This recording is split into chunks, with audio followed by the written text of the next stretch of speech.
welcome to another episode of the Screen Chronicles. My name is Steve, and with me as always is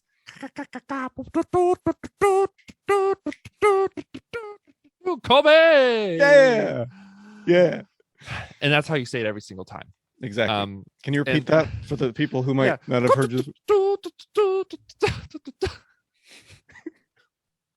Sorry, everyone listening to this. But today we are talking about season 5, episode 5 of The Last Kingdom on Netflix. Our favorite That's show. how it's pronounced, by the way. You've all been saying it wrong this whole time. How they The Last Kingdom. The Last Kingdom. The Last Kingdom, not The Last Kingdom. The Last Kingdom. Well, sometimes when I tell people that, just kidding. they ask me like what again? I'm like, The Last Kingdom, and they're like what? And I have to, so I break it down. The Last Kingdom. Like I don't know. Like that's the name of the show. Yeah, I don't know. We are giving our spoiler thoughts. We're recapping this episode. Mm-hmm. We're going to discuss what we liked, what we didn't like. Of course, we liked so many things. It's a wild episode, too. Wild episode. So, but we're going to give you our spoiler thoughts here, recap it, our best bro moments and our favorite moments, as we always do. And please comment your thoughts. Tell us your favorite bro moments, your favorite moments down below. We love to read them. Let's talk about ratings of this episode, Steve. Let's give it a rating. I'm going to have to go. I'll go 8.5 with this one. Okay. It was a fun, enjoyable episode. I mean, I guess it wasn't a fun episode. It was an enjoyable, a lot of things happen. A lot happens, and a lot of drama happens. Yeah. There's a lot of moments that, I'm frustrated. There's a lot of things I'm frustrated with as a viewer who knows everything that is going on. Right. Even though the characters don't know everything that's going on. So it's frustrating for us. Yeah, I've only watched it one time here, so I don't know if that would change on a second run through. We'll definitely do that before our final full season review sort of awards, maybe at the end. But I would say I liked it. There were some frustrating things. I kind of feel like, our five things we want from the last season. Like I was like, shit, when it happened, I was like, we did this. This was us. Did we wish this on us? What are you giving it here, Kobe? I'm going to give it a 9 out of 10. 9. Yes. All right. We get to see someone we haven't seen in a while. We get to have a little heartbreak, which is I'm not happy about it, but I think, it adds to the show. It adds to the great drama of the show. And so much happens in this episode. And yes, just like you said, I'm frustrated at times because it's just like, I wish the characters in the show could see the big picture that we see, and problems might be solved if that were the case. And we'll talk more about those details here in a second, but I give this episode a 9 out of 10. I thought it was a great episode. And a true Last Kingdom episode is jam-packed. I mean, if you think back to the earlier seasons, how much they condense into the seasons from the books. Yeah. I mean, especially, I think it started to kick off more in season 3, when they were just like, let's just fit so much in everything. I remember our talk for that season, we broke it up into 3 parts instead of the 2 like we had been doing, because it was so many things happen. So, but let's get into talking more. So, spoiler alert for everyone watching and or listening. Make sure you check this out on YouTube and or podcast, one or the other, and give us a like, subscribe, follow. Comment down below your thoughts. Let's we're a little out of order here, but let's just talk about the big spoiler thing, so we can just say it and we can grieve. If you listen to our talk with Harry Anton, and if you haven't, you should, because he was a great guest, by the way. Great guest, despite what he did. Oh no. Brezel kills baby monk Osferth dies in this episode. And I have to say, we, in our 5 things we want, we did say we want someone to die, but we said it because we want some meaningful thing to happen. Yes. And we wanted it to be limited to only one. That's also when we said that we wanted it to be limited to one, instead of multiple bros dying off. So But I guess what we wanted is we didn't want this feeling that like they couldn't die. Yeah. that they're just because they're in all these battles, like someone's bound to get killed at some point. But why'd it gotta be Baby Monk though? Like Osferth, man. It was rough. And we talk about that scene, the death scene. I think I was tearing up. I think I was tearing up with I was this. 100% because It was Osferth's just like, I don't want to die. I don't want to die in Finnan's arms. Just scared. He's a scared child all of a sudden in Finnan's arms, like he was just fighting as a warrior and now just bleeding out with his nasty gut wound. Man, it was rough. It was rough. and Finnan ends up blaming himself because part of the circumstances that led to this was Finnan had sent Ingrid, his wife, to alert the men down the river, I think, to come help because Brezel had come into the town. We're going to talk about why Brezel came into the town in a little bit. And Finnan was distracted because his wife was having trouble getting out on the horse. And so where he probably should have been side by side fighting with Osferth, when Osferth was fighting two guys on one, he's trying to fight two guys at the same time. Yeah. And Finnan is sort of like distracted looking at his wife who's falling off of a horse. And there was also the other kid, the new character that Elfwin likes. He was also sort of he was getting ganged up on too. So like he's looking at him, his wife, Osferth, and it was a great like scene. It just made you feel tense. Yeah, because there's these dogs barking too. It's Just and it's just cutting back and forth and madness. Yeah, madness is what it was. I would say one thing that I didn't like about this is after Osferth dies, though, like all those other situations resolve and they all just come together. You know what I mean? It's just like I feel like he didn't. They did leave. Anything. They did, yeah. So they all just kind of ditched right after Osferth got stabbed. All of a sudden, like Brezel and the guys left. Yeah, which they were there to. They just wanted to kill the Danes, and he singled out Osferth again for some reason. Like they weren't trying to kill the Christians, I guess is how I was rationalizing that. And that maybe he just killed Osferth because Osferth was the one who kind of called him out a second ago. And Brezel at that point was like bloodthirsty. So yeah, I thought it was a little weird that Brezel was just like, all right, we're done. And like no one was chasing after Finnan's wife then. So like both those things that were distracting him, like I feel like he didn't do anything. Like it's not like he went to his wife. It's not like he was like Dark Knight happened where he went to Rachel, where he went to Harvey Dent and Rachel gets blown up, right? It's just like he was just on the he was looking, he was confused, and then he didn't end up helping anyone, and then Osferth died. Yeah. So I think they do a good job though of making it seem like it happens in a split second. Yeah. That is probably how it would have been. He was just a slight distraction by Finnan might make the difference. You know what I mean? It was still a good scene. I think it could have just been better for me, like logistically, if like maybe he had already went and stopped and like helped his wife, which he was doing when he was like kicking ass on the way there. And then he's like trying to just make his way the whole time. He's just like sprinting to go help Osferth. And like, he just doesn't get there in time. You know what I mean? Yeah. And then because he gets there though, eventually that's when Brezel's like, well, like I'm fucked. Finnan is here. Like I've got to run. Yeah. Maybe now I should ditch. Yeah. But like that I would have liked in the moment. Well. Yeah. Brezel had like men with him. He had men with Kenneth. He had men with Finnan's wife, and they all just bailed. That was the only thing. I mean, the scene itself with Osferth dying and sort of the distraction stuff, it was really well done. You and Mitchell did an amazing job with that scene, brought tears to our eyes. And I agree. I think it would have been better if Finnan like had fought the guys off who just killed Osferth.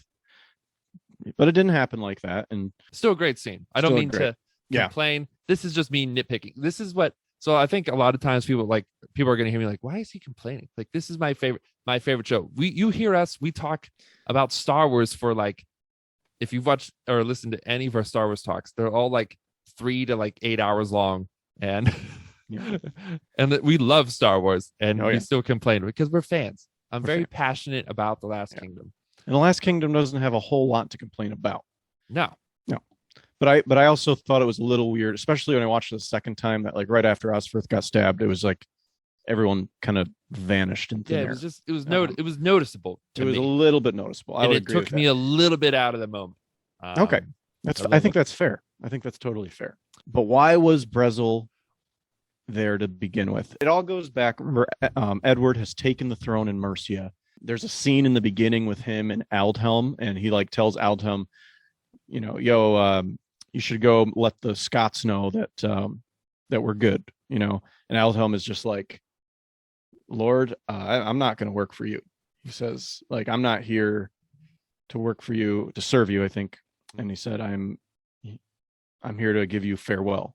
That's a cool scene too, because like Adelham's like, like I know I'm a Saxon and like I did things for the person before, like, but you're not that person, so like I don't have to do shit. Yeah, and but he also says like, I understand your reasoning, but I can't be part of this. So he does kind of understand why Edward's doing it, because I think Aldhelm, being so close to Aethelflaed, knows Alfred's dream,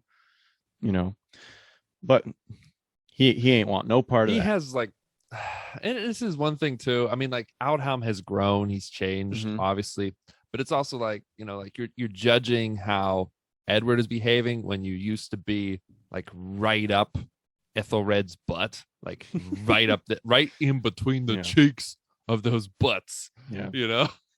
But he has grown. But the hilarious part about this is that like halfway through the episode later, when he's talking to Edith, she needs to go off and she's like, oh, by the way, you should stay here and keep an eye on Aethelhelm. And so Aldhelm's like, I just told him I was leaving. But there's a pretty awesome scene after that where Aldhelm shows up again and Edward is like, oh, you're still here. I noticed you haven't left. And he's like, look, I need men I can trust. And he's basically asking him to stay. I thought it was a pretty cool scene. And even though Aldhelm's kind of staying to watch Aethelhelm, Edward's like, I think that he's basically trying to convince him. He's like, look, I did what I had to do, but I'm not like that.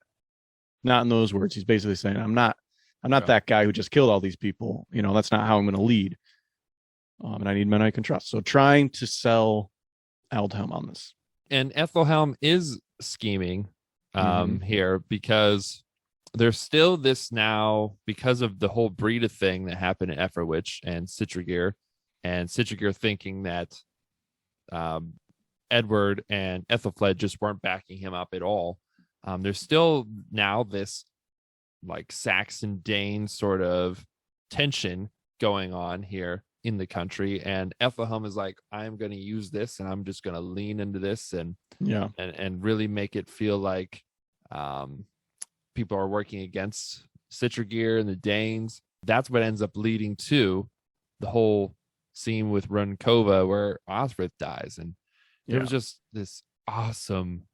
an awesome scene of Adrian Schiller, who plays Aethelhelm, like, rallying up these men. And he's just like, I'm not in charge of this, Edward's in charge of this stuff. But if you guys want to get revenge for what happened. He basically says, exactly. He basically says, I can't be seen supporting this or being the one who did this. But if you guys happen to want to do this for your king, who he also doesn't say ordered it. Yeah. But like, if you want to do this for your king, he's like, you'll have a nice place in my camp or by my fires or something like that. Yeah. But Adrian Schiller kills this scene. Oh my God. Also, the way it was filmed, where it like cuts angles and it shows him at different angles, like it would cut between him at this fire. It's like torchlit, like gathering, to the men approaching Rumkova. I was enjoying Aethelhelm in a lot of these like moments this season. I have to say, I generally I still hate him in most of the time, but like this like hype up moment, like if I was there and I just had nothing better to do in what's this, like 895 or something, I don't know, like if I'm just like walking by or like have my farm and like this guy is like giving this hype speech, I'm like, I'm gonna go to Runkova and do I'm gonna find these Danes in disguise in Runkova who have killed Alice on the road. Yes. So that's the other thing that he uses. I gotta say real quick though, Aethelhelm this season is like, I gotta say, one of the most like step up characters. Like he was good. The actor Adrian Schiller's done an amazing job, but to become who he became this season, stirring the pot, and really, there's got to be an award, an Arsling Award that he's got to be nominated for. I'm not sure what it is. Most improved character, or most something. improved character. Adrian Schiller, bravo for stepping it up here in season 5. He was always like calm and in control, and I would say like not in like there's no emotion at all, but he was more monotone, even keel in season 4 and especially 3 than this one. I mean, just normally like smug comments. He was never raising his voice. It always seemed like he was in control. And now that we see him in moments in the season where he's out of control, that's now we see him yell. Yeah. We see him. Yeah. Adrian Schiller went to a different place for this season. He really brought it. This one. He brought it. So yeah, but the reason that he tells these guys we need to go find these Dane imposters, which right after that they go to Rumkova, and we'll talk more about that later, is because Aethelhelm's plan.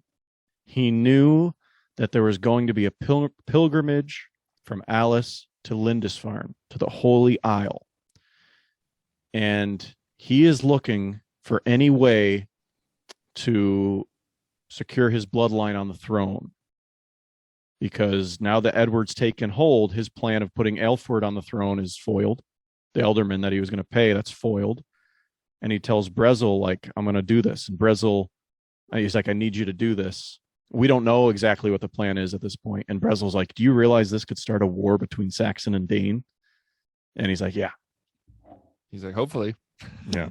He's like, I love how Brezel, like, how Aethelhelm at the beginning of that conversation is like, and nobody can know, like, this is for me or something. And Brezel's just like, I know what I'm doing. And he's a cool character, Brezel, this season. Yeah. And Brezel himself doesn't do this mission. He has other guys that go. And what Aethelhelm and Brezel both do not know is that the queen, Aelfwed. Listen to Colby. Aelfled. She went with this holy person to deliver these items to the Holy Isles. Which they didn't tell anybody because nobody would allow her to go. So this was not public. It was totally secret. And this woman's sort of been supporting her because she has been feeling out of the loop and not loved by Edward. And I mean, reasonably so. She has been working with, Aethelhelm to undermine him all the time. So like, right. I don't really feel bad that she feels this way. But she goes on this trip, and if it was a funny scene too, because like when there's this guy like that stops them on their trip back, there's this guy like he's pretending he's hurt, like trapped under a cart, and it's like classic like open world video game stuff where like it's a bandit trying to trick you over like help, and like that's what I thought too. And like the holy woman, she's like I've played these games before, like don't go over there. And Aelfwed's like, we have to. Oh no, wait, is it the other? It's the other way. The around. girl's like, we have to. Aelfwed is the one who's like, I've played these games before, and the girl's like, a person in help or a person in need. And the guy's like, give me all your money, you're all dead. Yeah, he's like, which one of you is Alice? Because that's who they were going to kill. Because what Aethelhelm wants is to blame, and the guy also announces, we're sent by Sigtrygr. And what Aethelhelm wants is to start this conflict between Saxon and Dane here. Okay. Yes. And so he's trying to make it look like Sigtrygr ambushed this Christian pilgrimage, which Edward obviously couldn't stand for that. So that's the idea. And he asks which one's Alice, and Aelfwin, like pulling a little hero moment here, saying, I am her. And then that's all we see for the time being.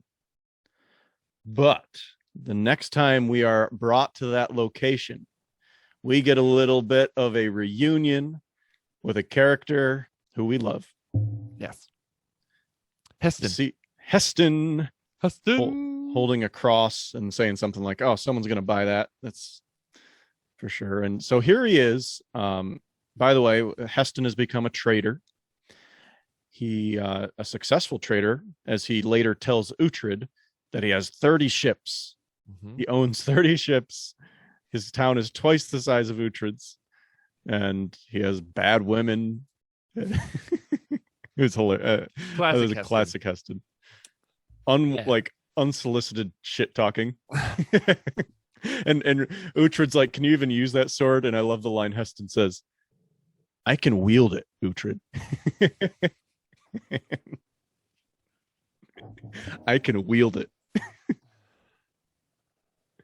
But that was later when he goes to Uhtred. Yeah. So, but here he picks up the girl who survived, who was the intended target, the holy woman here, and she has the message of the guys who said, "We're Sigtrygg's men." And it's I was thinking this too, like back when you like didn't have like phones and social media and stuff, and like just for like someone to like quickly come and clarify, like you could just go around and say like, "I'm so and so." Like Uhtred has done that. Like Uhtred would do it all the time in the books. He'd be like, "I'm Stiapa."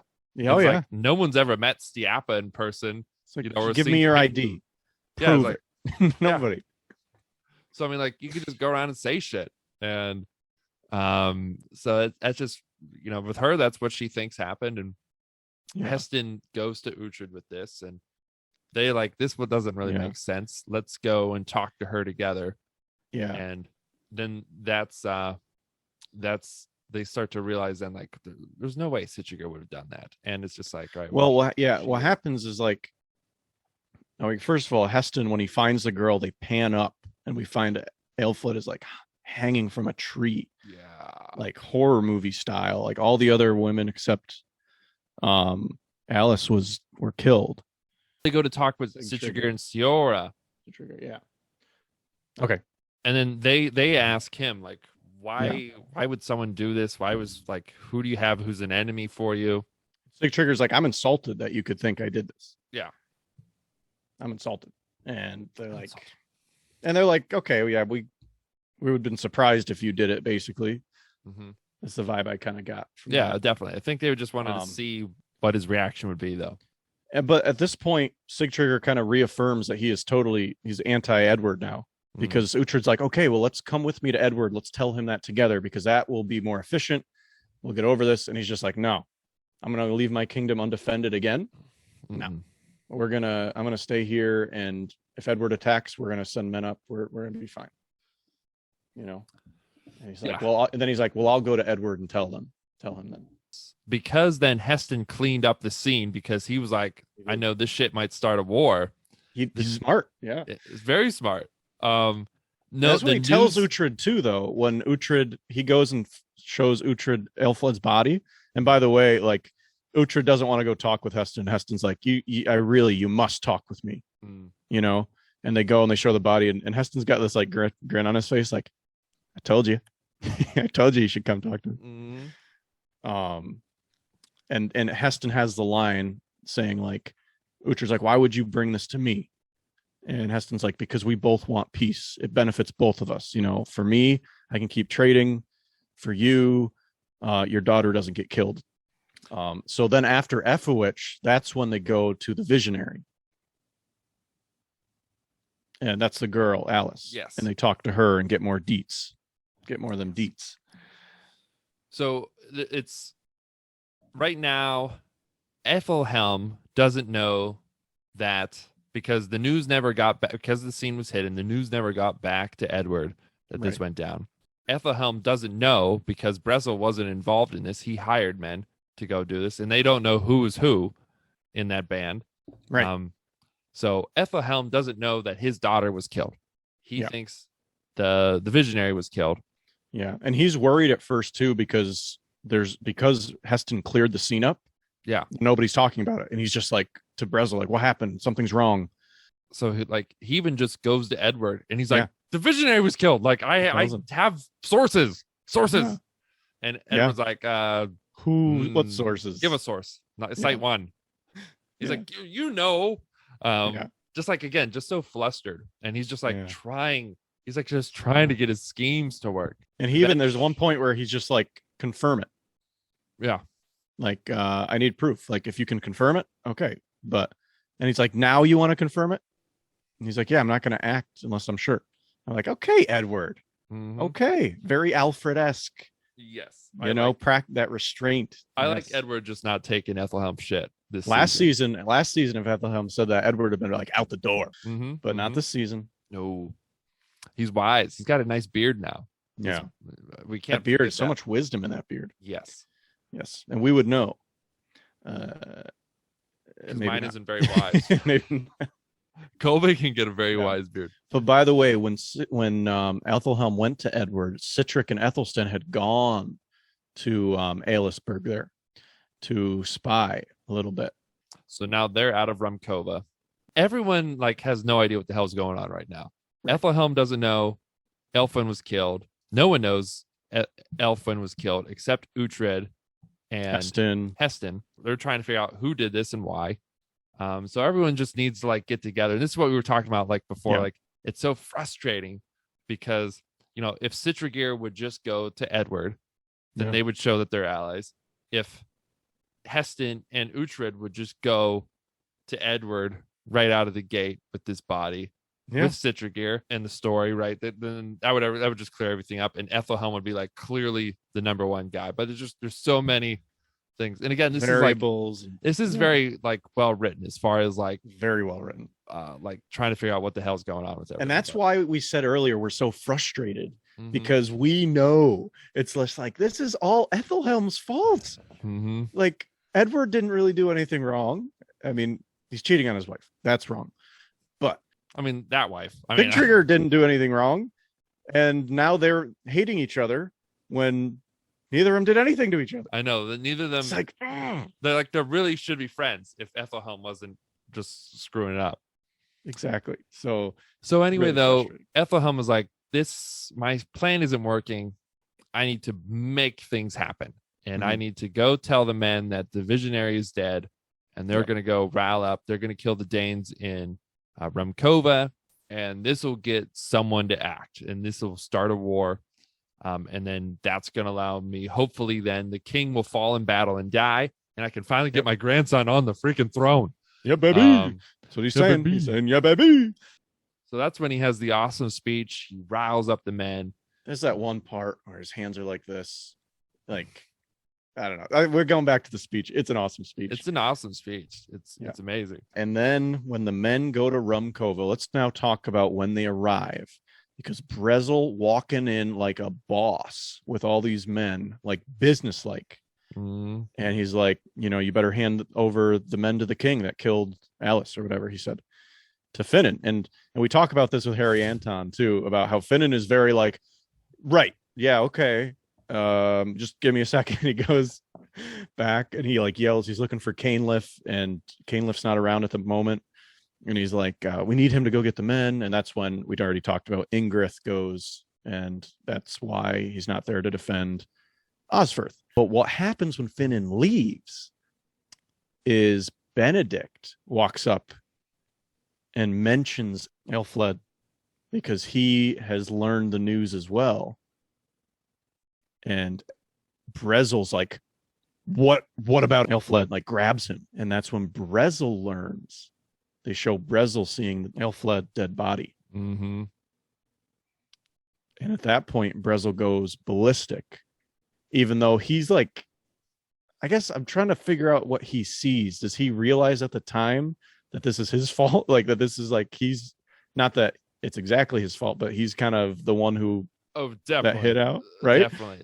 That's what I read it as, is like he realized like, oh man, we fucked up. Like, he's like, I need to make sure like some drama starts now because of this. Like, we've got to do something to get this going. Osferth recognizes Brezel from Blood Month. Woo, Blood Month. Woo, Blood Month. Blood Month Festival. Someone commented on our video that the new movie should just be a big Blood Month Festival movie. One of our last videos.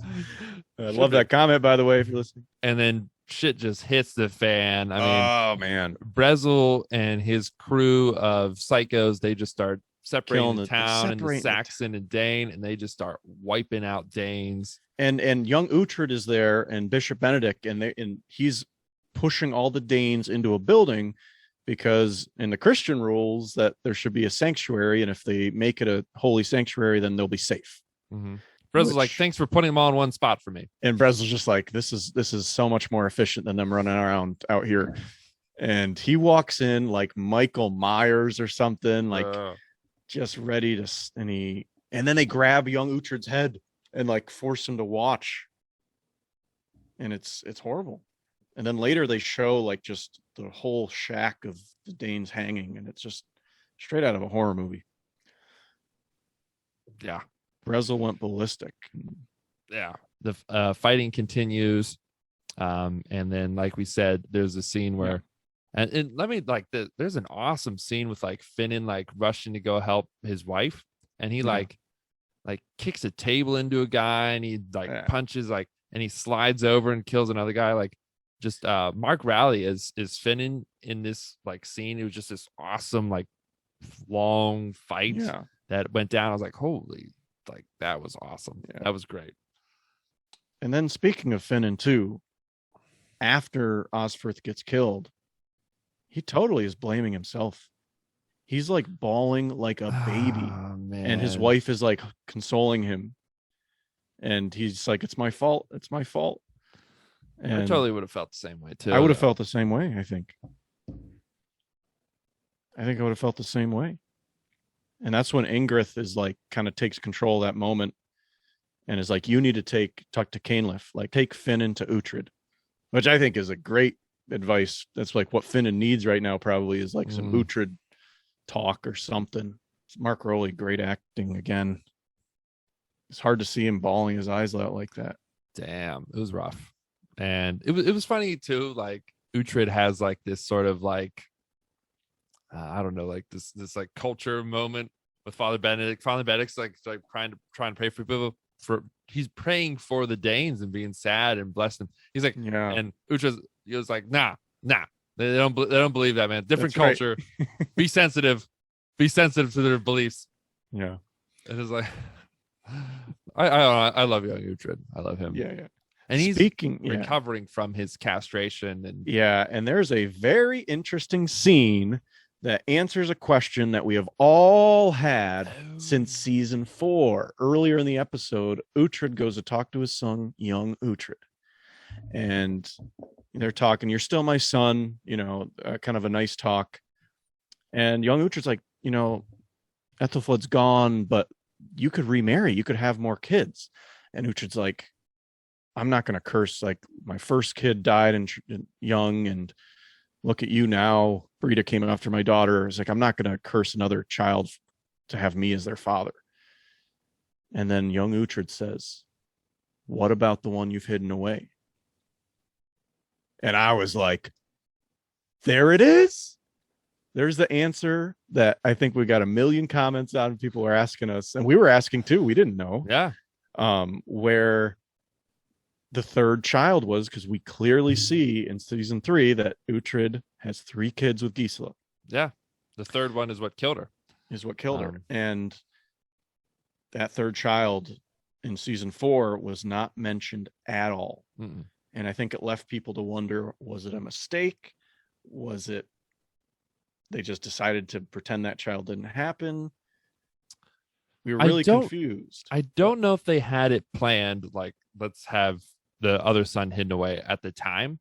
I think they were just like, in the past, there have been other characters that are just like an amalgamation of a bunch of other characters. Like Hallig was like 3 or 4 different like Uhtred friends, like all put in as one guy. Citric takes on the role of some other like bros at times. Canute, I think. Canute. Definitely Blood Hair is like the combination of Sigurd Blood, or is it Sigurd? There's like 2 different characters from the 2 books that season 3 is based off of.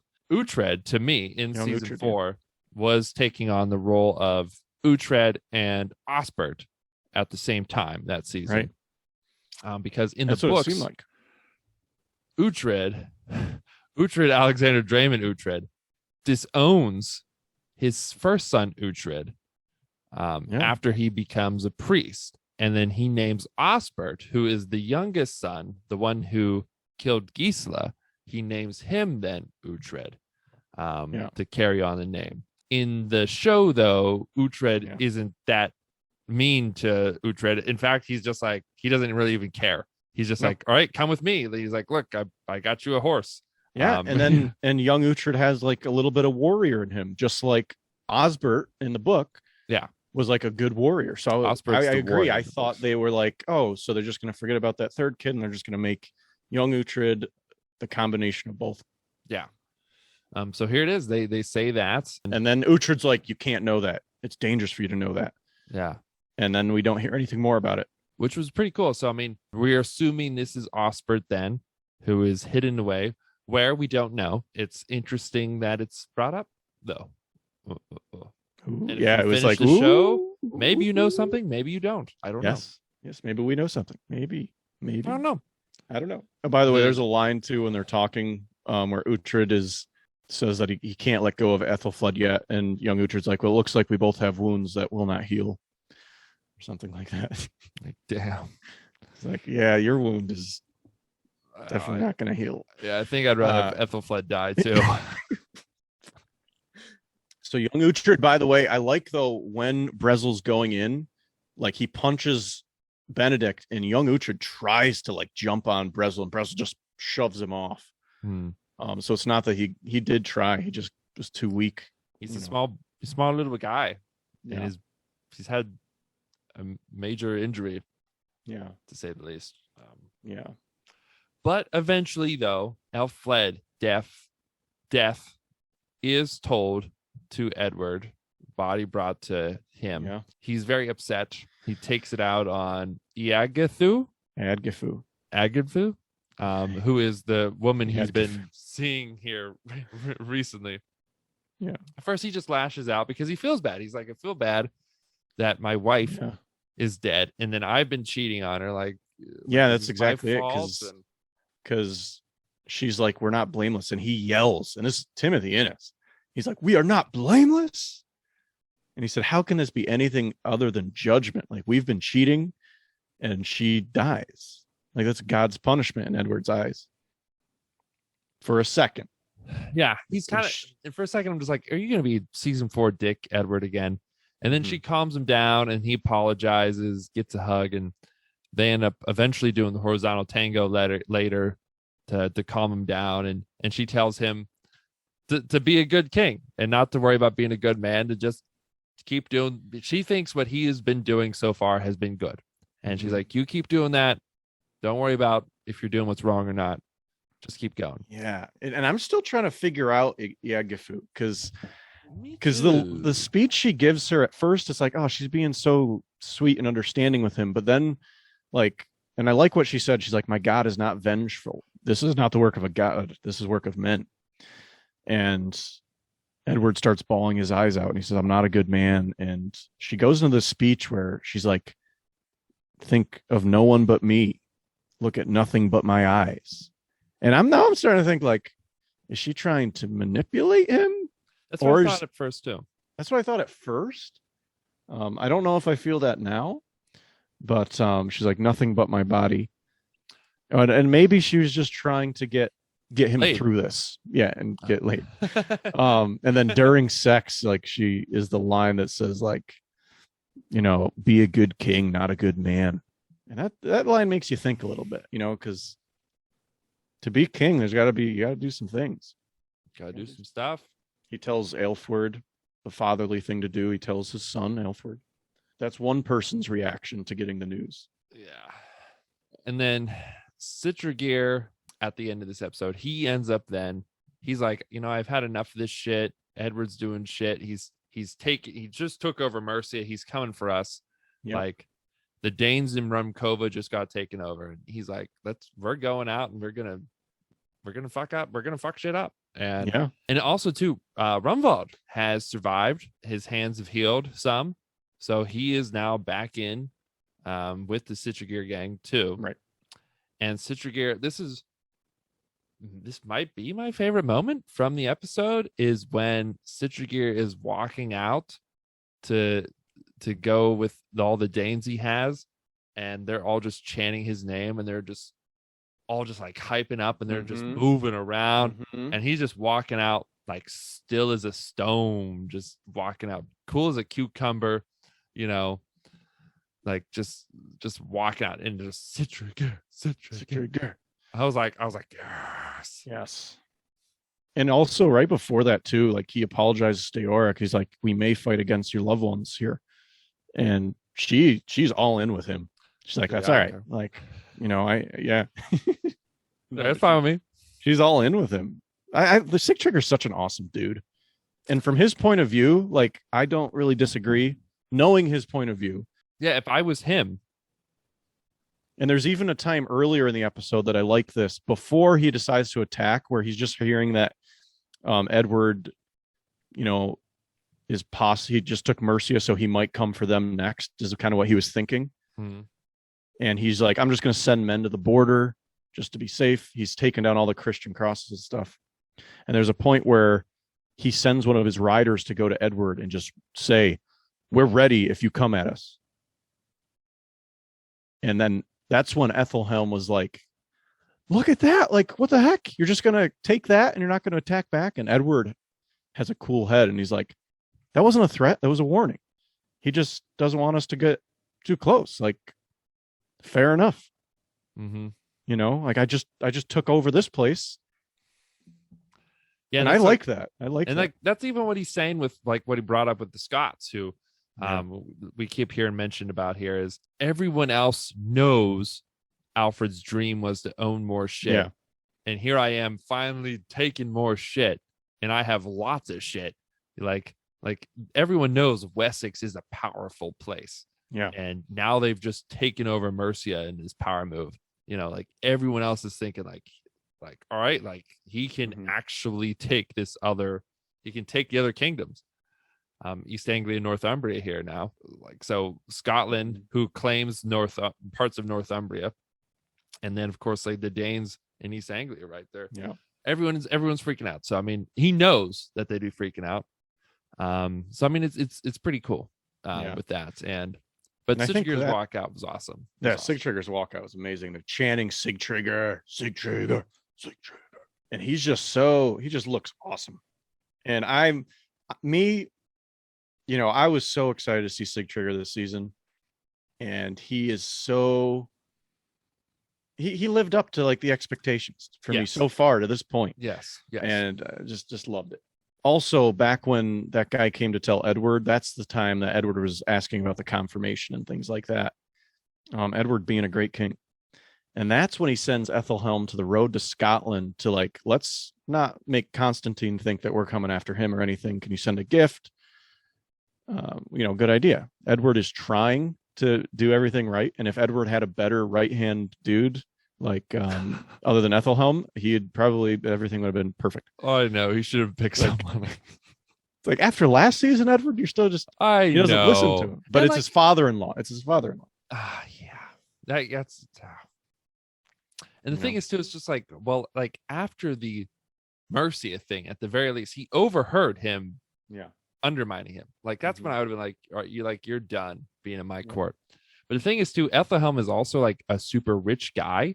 So it's just like, I don't know if he's just like, I'd rather just keep him as an ally than a rival straight out, Yeah. But yeah, he rides out then, like you say, he's on the road to Scotland. Also too, Aethelstan has become the head Mercian guard. Yeah, this is an awesome scene too. And he ends up then going out to tell Aethelhelm then Aelfled has been killed. His daughter. Yeah. Aethelhelm's daughter has been killed. So he goes out to do that. And then that's when we have him. He's trying to tell Aethelhelm this, but eventually it's Bressel that breaks the news. Yeah. To Aethelhelm. So, well, he can't tell. He's like, I have a message, but like you need to come back with me. So Aethelstan can't tell. And Aethelhelm's just like, I'm not leaving now. Not today. So go over there. That's when Bressel, and I like too that Bressel leads with, I don't think he leads with it, but he eventually says it's like, it's not my fault, Lord, or something like that. He does say that. No, he says that after. Yeah. He tells them that, and after he says it's not my fault, Aethelhelm slowly turns. He's like, I think it is quite clear where the blame lies. Yeah, with yourself. I think I said that when I watched it. I was like, with your damn self. It's with you. With you. And I was also, by the way, I was like, you're sending Ethelstan? It was Aldhelm who told Ethelstan to go to Aethelhelm's camp. Yeah, that was such a You're stupid sending move. the one guy, not that everybody knew that Aethelhelm was trying to assassinate, but I think it's got to be common enough knowledge that like this guy has a son Yeah. who he wants to become king, and there's another bastard that maybe he doesn't want alive. I mean, that's what Edward sent him away for, was because he knew that his other son would be in competition, and there'd be people wanting to Like stop. you said, an Ethelstan into the lion's mouth right I here. know. I was literally thinking, no. like, when he rode up, I was like, I'm surprised Aethelhelm didn't just like murder him right I was there literally and thinking, then. like, all right, everyone, kill, like, kill him. He gets the news, like you said, from Brezel, and Brezel follows him because, I mean, Aethelhelm is in shock. He stumbles, he falls to the ground and gets up, and he goes to his tent, and we see him with a knife. He's going to kill himself. And Brezel comes in and he's like, what about your grandson? And he's like, he has nothing now that his mother isn't married to the king. And Brezel knocks the knife out of his hand. I know. And he's basically, we're going to find another way.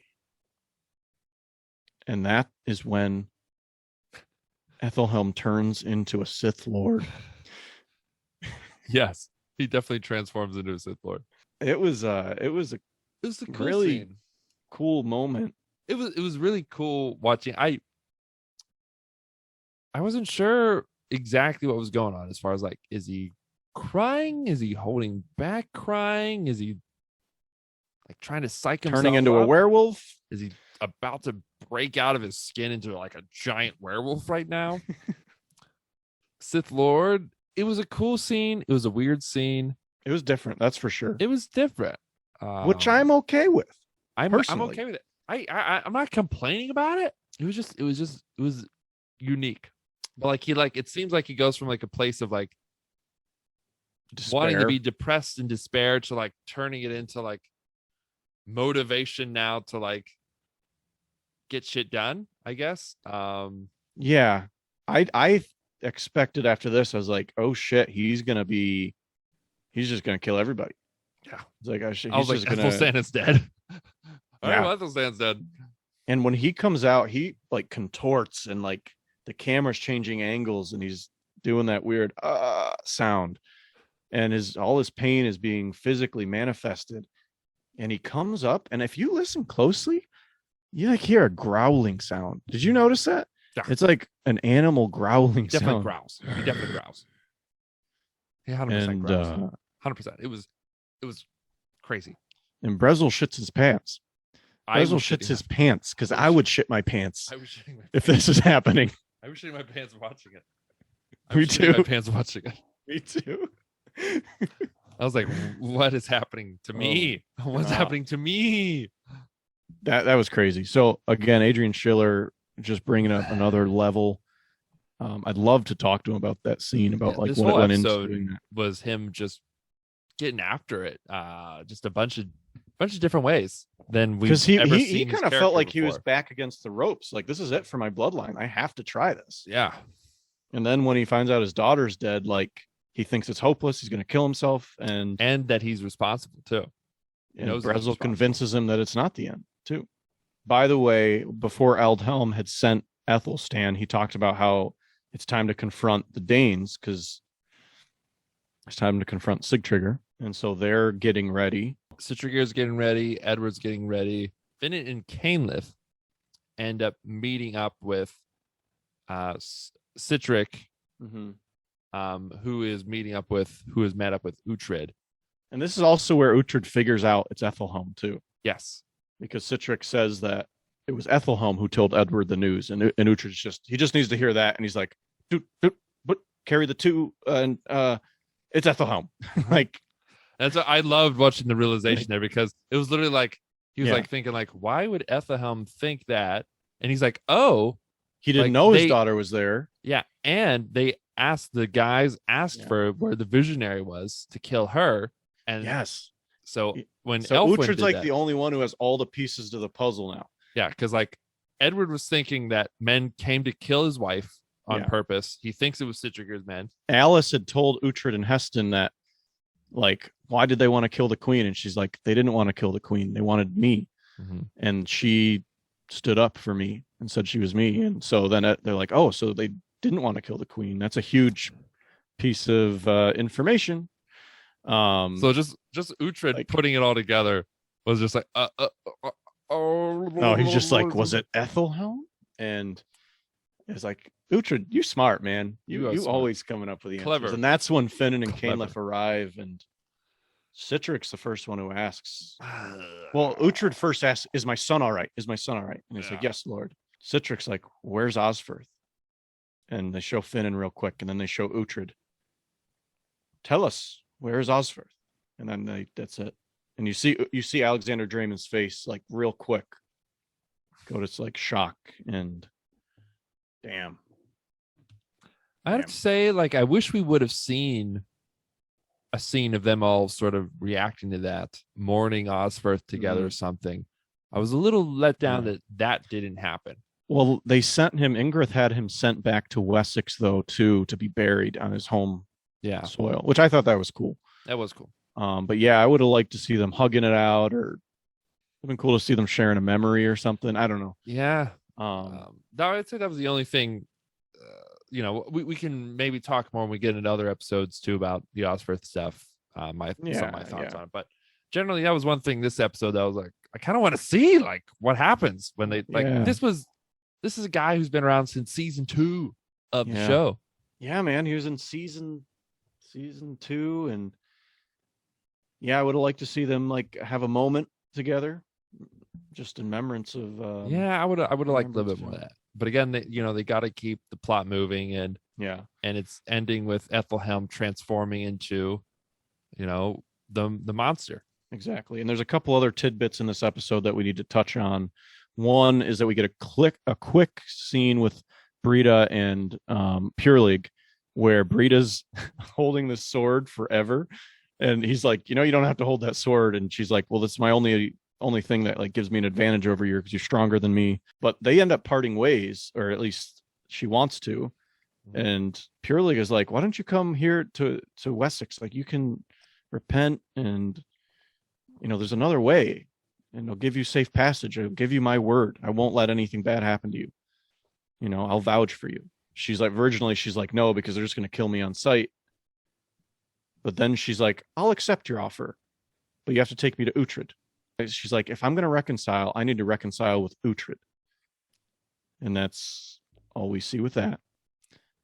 It's like, ooh. And I was just thinking, though, was she really carrying that sword for that long? Because, like, my arm would get tired if I was holding the sword up that long. She probably like put it down like her hip every now and then, right? No, she was kind of holding it like that, which I like that, because, like, that's how, if you were trying to hold a sword for that long, you'd probably... Another thing that happens this episode is we get a quick scene with Aelswith and Aelfwin. And Aelfwin's like out and about without any disguise on, and Aelswith's like, people are trying to kill you right now. Why are you being an idiot?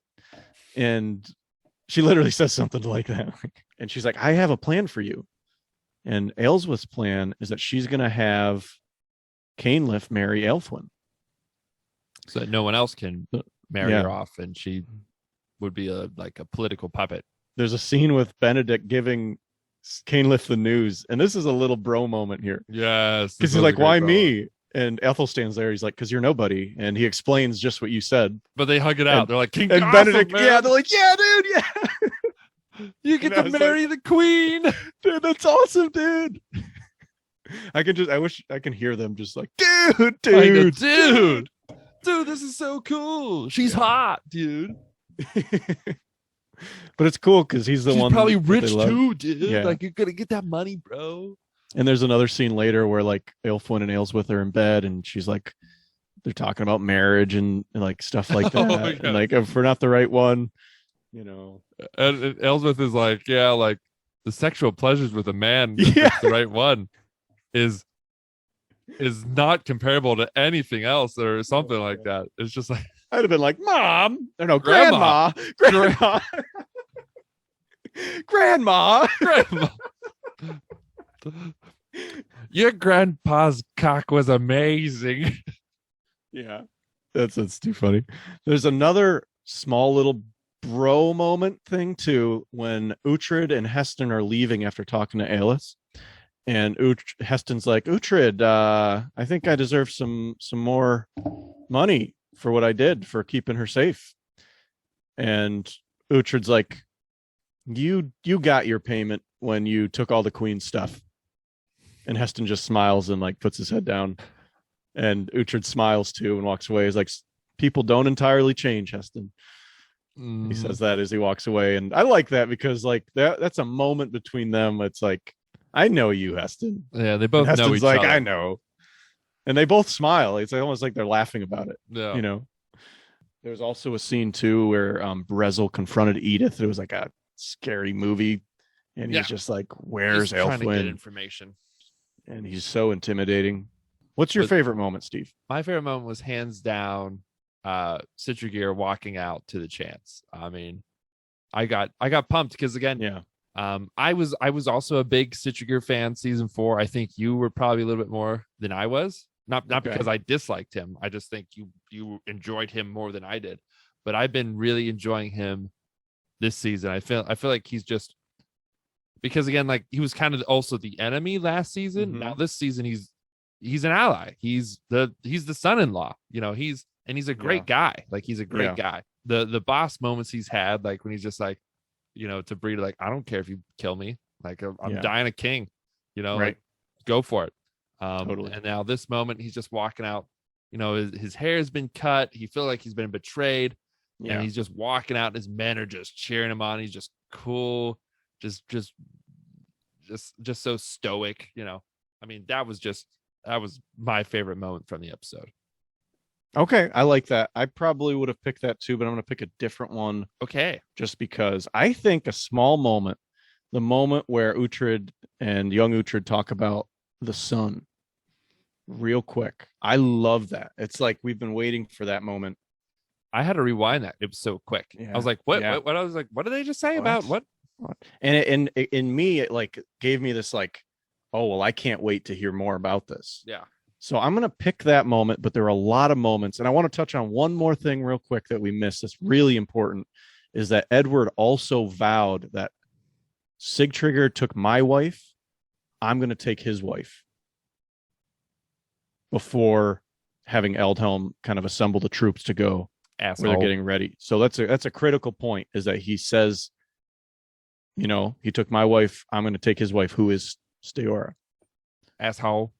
Yeah, asshole. So anyway, we had to touch on that real quick. But yeah, so that's my favorite moment. But Steve, what's your favorite bro moment?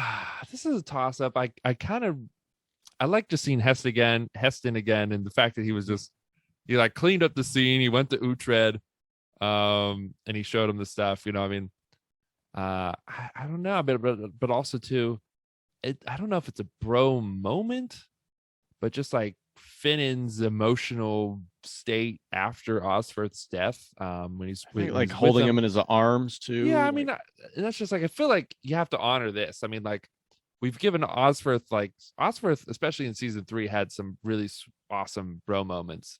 So I don't know. I kind of want to. It's tough because it's almost an anti-bro moment that he didn't help him. It's like, dude, bros before hoes. Like, dude. I know. And that's what I mean. Like, I wish it would have been like on the way to go help Osferth that he like got sidetracked instead of like making a decision. But again, like nothing happened from the decision. So I mean, it was just in honor of Osferth. I've got to pick Finnan comforting Osferth and then being emotionally distraught. I mean, loving his bro. You know what I mean? That's what I'm gonna have to go with that. By the way, you could also give a bro moment award to Brezel for stopping Aethelhelm from killing himself and inspiring him from the bottom of the pit of despair. That was an amazing bro moment. Kind of a bro moment. That was an amazing, not the kind we really like. Yeah, I mean, like I was kind of hoping that it would have happened. I'd be like, all right, cool, here we go. Yeah. I'm gonna give, since you gave like that significant one, I'm gonna give my official one to a little bit more of a lighthearted thing with that little hug that Cainliffe and Ethelstan shared, just because we haven't done like a nice sort of small bro moment like that in a while. And that was like a nice like Last classic, Kingdom. Yeah, Last Kingdom, like two, like bro, like this is like the young bro squad here now. These two guys. Yeah. So I'm gonna pick that one. I think it's a good choice. But yeah, so that was a jam-packed episode. So many things happened. Packed. So many a lot of political stuff.